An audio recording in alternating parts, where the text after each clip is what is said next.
ജീവിതം നയിച്ച് പൊയ്ക്കൊണ്ടിരിക്കുകയായിരുന്നു. ഭരണം മാറി 10 വർഷങ്ങൾ കഴിഞ്ഞു. ജനങ്ങൾ ഒരു ചേഞ്ച് വേണം, ഒരു മാറ്റം വേണമെന്ന് ആഗ്രഹിച്ചുകൊണ്ട് തന്നെ ഈ വർഗീയവാദികൾക്കും പീഡന വീരന്മാർക്കും എല്ലാം വേണ്ടിയിട്ട് വോട്ട് കുത്തി. EVMൻ്റെ ഒരു പരിപാടിയൊക്കെ സൈഡിൽ ഇരിപ്പുണ്ട് കേട്ടോ. അപ്പോൾ ഇതെല്ലാം കൂടി നടന്നതിൻ്റെ ഫലമായിട്ട് പിണറായിസം അവസാനിച്ചു. അല്ലെങ്കിൽ ഇടതുപക്ഷം എന്ന് പറയുന്നൊരു പാർട്ടി ഈ നാട്ടിൽ നിന്നങ്ങ് വേരോടെ പിഴുതെറിഞ്ഞ് കളഞ്ഞു.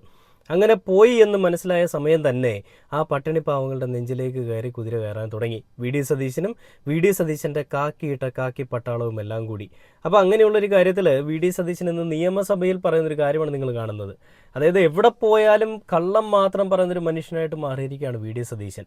അങ്ങനെ നിയമസഭയിൽ അത്രയും ആളുകളുടെ മുൻപിൽ വെച്ചിട്ട് ആരാധ്യനായ അല്ലെ ബഹുമാന്യനായിട്ടൊരു മുഖ്യമന്ത്രി പറയുകയാണ്, ഞങ്ങൾ അവരുമായിട്ടെല്ലാം സംസാരിച്ചു, അവർക്കൊന്നും ഇതിലൊരു പ്രശ്നവുമില്ല, അവരുടെ പുനരധിവാസം ഞങ്ങൾ സാധ്യമാക്കാമെന്ന് പറഞ്ഞിട്ടുണ്ടെന്നാണ് VD സതീശൻ പറയുന്നത്. അപ്പോൾ VD സതീശൻ ഇത് പറഞ്ഞതിന് പിന്നാലെ ഒരു ന്യൂസ് കൂടി വരികയുണ്ടായി. ഞാൻ ആ ഒരു ന്യൂസ്